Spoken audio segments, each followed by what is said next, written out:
Então, queria que você começasse por aí, contando pra gente o que são os carboidratos e por que eles influenciam tanto na nossa dieta. Então, vamos lá, Carol. Os carboidratos são fundamentais para gerar para a gente um combustível que a célula precisa o tempo inteiro para sobreviver, que é a glicose. Que as maiores fontes de glicose são os carboidratos. Certo. Então, eles devem fazer parte da nossa dieta, devem, até porque a gente precisa de energia para sobreviver. Certo. Né? Então, no momento em que você tem o livre-arbítrio, né, de escolher o carboidrato que você quer, você pode ter escolhas muito mais interessantes que podem otimizar o seu metabolismo e até evitar um ganho de peso exagerado. Tá. Ou você pode ter uma escolha mais não tão pensada e gerar uma facilidade maior em ganhar peso. Certo. Então, o que a ciência hoje tem de conclusão sobre os carboidratos? Eles podem e devem fazer parte do plano alimentar. Então, tirar não é uma boa ideia. Pode tirar por um tempo curto, você pode fazer uma dieta sem carboidrato por alguns dias para estimular um pouquinho a perda de peso, mas não é prudente que ela continue por muito tempo. E tem algumas restrições. O que eu vou falar hoje, eu acho que vale para a maioria das pessoas, tá? Aqui eu não tô, vamos considerar um pouquinho atletas que precisam de carboidrato numa quantidade maior. Eu vou falar mais na frente de alto índice glicêmico, até importante para quem faz atividade física. Mas de um modo geral, como é que funciona a questão metabólica? Eu trouxe uma imagem. Vamos colocar, que eu não sei se a produção pode colocar pra gente dar uma olhada. É, na verdade, um quadro que vai explicar o que acontece. Olha lá. Ali eu tô... toda vez que a gente ingere carboidrato, Carol, de imediato existe a liberação de um hormônio chamado insulina. Tá? Certo. Por que é importante a ação da insulina? A insulina ela é importante para pegar a glicose que esse carboidrato te deu e destiná-la para algum lugar.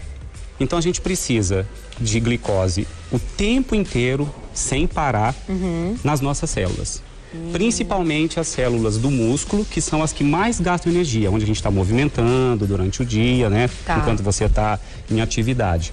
Então essa glicose só vai entrar para as células com a ação da insulina. Então eu trouxe ali uma pessoa se alimentando.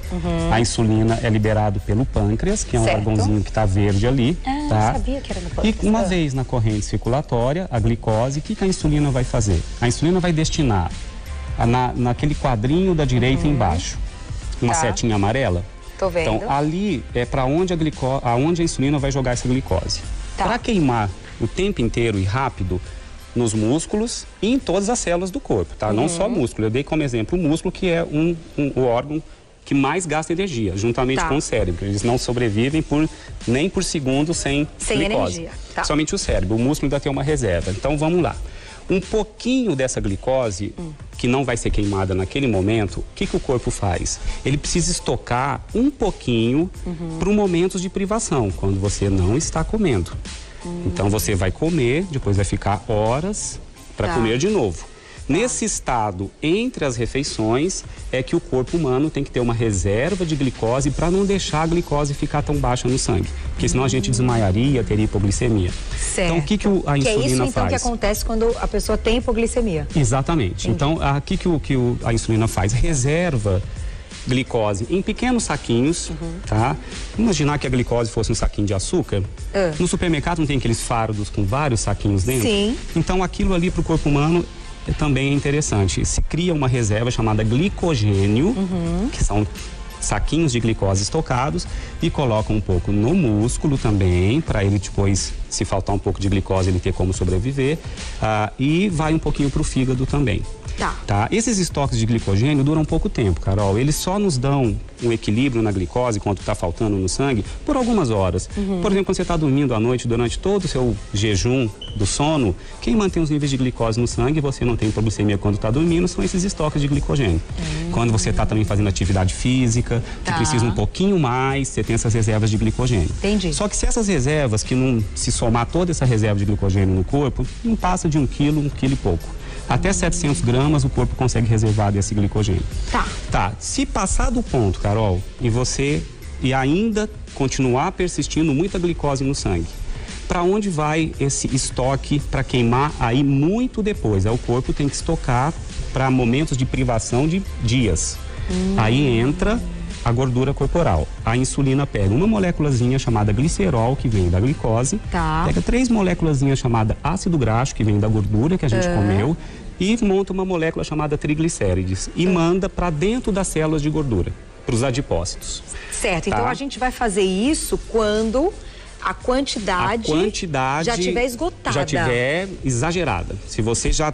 exagerada. Você tem glicose que já está lá no músculo, já estão nas suas células trabalhando. E já sobrou tem, mais. Já tem o glicogênio para queimar daqui a pouquinho. Ainda está sobrando glicose, esse excesso vai para as células de gordura. Entendi. Tá? E por isso que a gente engorda. Forma, então, o triglicérides. Triglicérides, que é uma fonte de gordura. Que é o que a gente faz exame isso, e identifica. Os triglicérides moram dentro das nossas células de gordura. E são fontes que nos deixam a gente falecer porque não come em um dia. Greve de fome não mata ninguém em 24 horas. Greve de fome só mata alguém depois de um bom tempo, por desnutrição. Porque a gente tem essa reserva de gordura. A reserva de gordura é para bem depois. O glicogênio para daqui a pouco e a glicose para agora, para o movimento que eu estou fazendo agora. Entendi. Tá? Então, quando a gente consome em excesso a quantidade de energia, de açúcar desses alimentos que são os carboidratos. Perfeito. Eles vão para a célula de gordura. Também, parte delas. Que é um lugar que não é necessário que... É necessário para a gente sobreviver, né? Nós mamíferos reservamos esse estoque para sobrevivência, sim. Mas não deveria ser exagerado. Entendi. Ninguém precisa estocar mais do que uma quantidade X. E quem destina tudo isso é a insulina. Então, o que a ciência entendeu? Depois de uma refeição que você escolhe o teu carboidrato, se esse carboidrato for digerido e absorvido muito rápido, a insulina vai ser liberada de maneira muito intensa, tá? E ela vai começar a destinar toda essa energia. Então, o excesso de insulina pós-refeição também predispõe ao aumento da gordura dentro das células de gordura, por excesso. Então, o que a gente pode fazer? Qual carboidrato é absorvido mais lento, mais devagar e libera menos insulina, e quais os que fazem ao contrário, são absorvidos muito rápidos e liberam insulina excessivamente. E se passou a chamar essa capacidade dos carboidratos nessa questão, classificando o carboidrato por um número chamado índice glicêmico dos carboidratos, que é um número que varia de 1 a um pouco mais de 100, 120 é o máximo, 110. O que esse número significa? Quanto maior for o índice, mais esse carboidrato estimula a insulina. Menos interessante ele é para quem não quer ter muita reserva. De gordura, principalmente. Os carboidratos com índice glicêmico acima de 70, de 70 para mais, são considerados altos índices glicêmicos. De 55 a 69, médio índice glicêmico. De 55 para baixo, baixo índice glicêmico. Os carboidratos de alto índice glicêmico não são problemáticos pós-atividade física, onde você esgotou suas reservas de glicogênio, porque você teve que ter uma energia extra para fazer a sua atividade física, e depois o corpo tem que recompor isso aí, para você não deixar de ter essa reserva para uma atividade futura, para uma ginástica futura. Mas consumir um carboidrato de alto índice glicêmico num pós-treino? Pós-treino não tem problema. Não tem problema. Para quem gasta no treino, tá, Carol? Não tô falando aquela corridinha de 5 minutos na esteira, não. Não, é uma atividade de 40 física, minutos. onde envolve, às vezes, também um pouco de esforço de musculação, de aeróbica, né?